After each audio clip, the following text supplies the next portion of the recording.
الذي من على أهل الإيمان بدولة مستقلة من أجمل البلدان ألا وهي باكستان للبر والتقوى والإيمان وانتزعها من عباد الفقر والأصنام.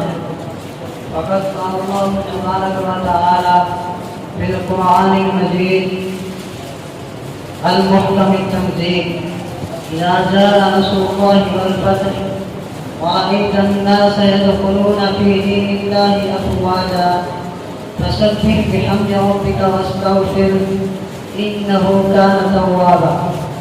صدق الله وهو أصدق الصادقين وهو أصدق القائلين. أما بعد، يا شباب الأمة الإسلامية، إن الاحتفال بالآيات القومية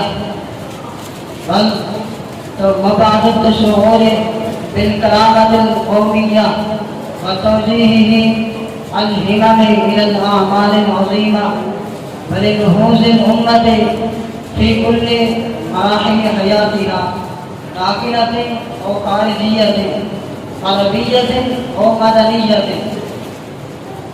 أخت الإسلام، إخوة الإسلام، تفكروا في هذا المقال أن الباكستان الذي استقلت في يوم أغسطس في 14 وإخوة الإسلام،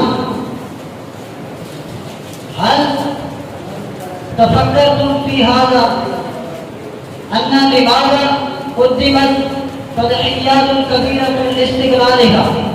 ولماذا ترك الآباء أولادهم يتامى؟ ولماذا ترك الأزواج زوجاتها حامل؟ هل كل من هذه التضحيات لأجل المال أو لأجل الرياسة أو لأجل كسب الكمال أو لأجل كسب البرازة؟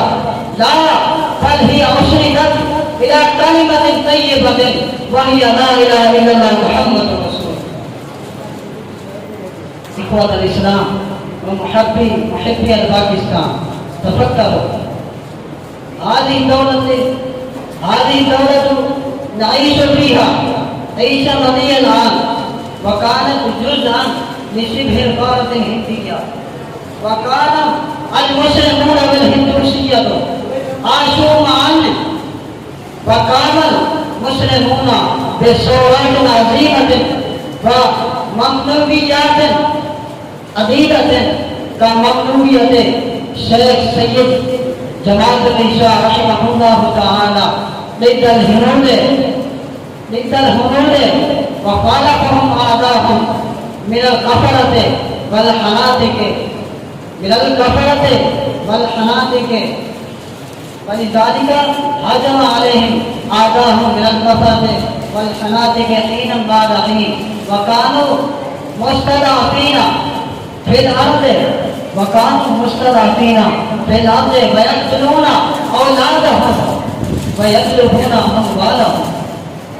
ويقتلون أولادهم ويطلبون أموالهم ويهدمون أبناءهم ويهدمون ديارهم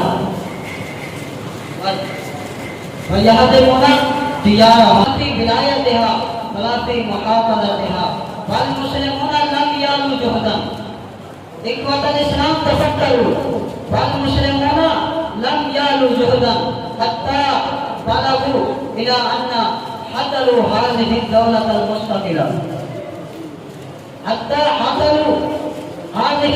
المستقلة، ويعرف العالم الذي بمثل باكستان، وعالم باكستان بيد العالم سيد جماعة الإنشاء رحمه الله تعالى بقيادة قائد أعظم محمد علي جناح في 14 يوم أغسطس. ولذا أقول مجل أمرنا أن نجعل هذا اليوم عيدا وطنية، ومقصودنا أن نفرح باستقرار الباكستان. ولذلك قال القائل شباب الدين للإسلام عودوا شباب الدين للإسلام عودوا فإنكم روحه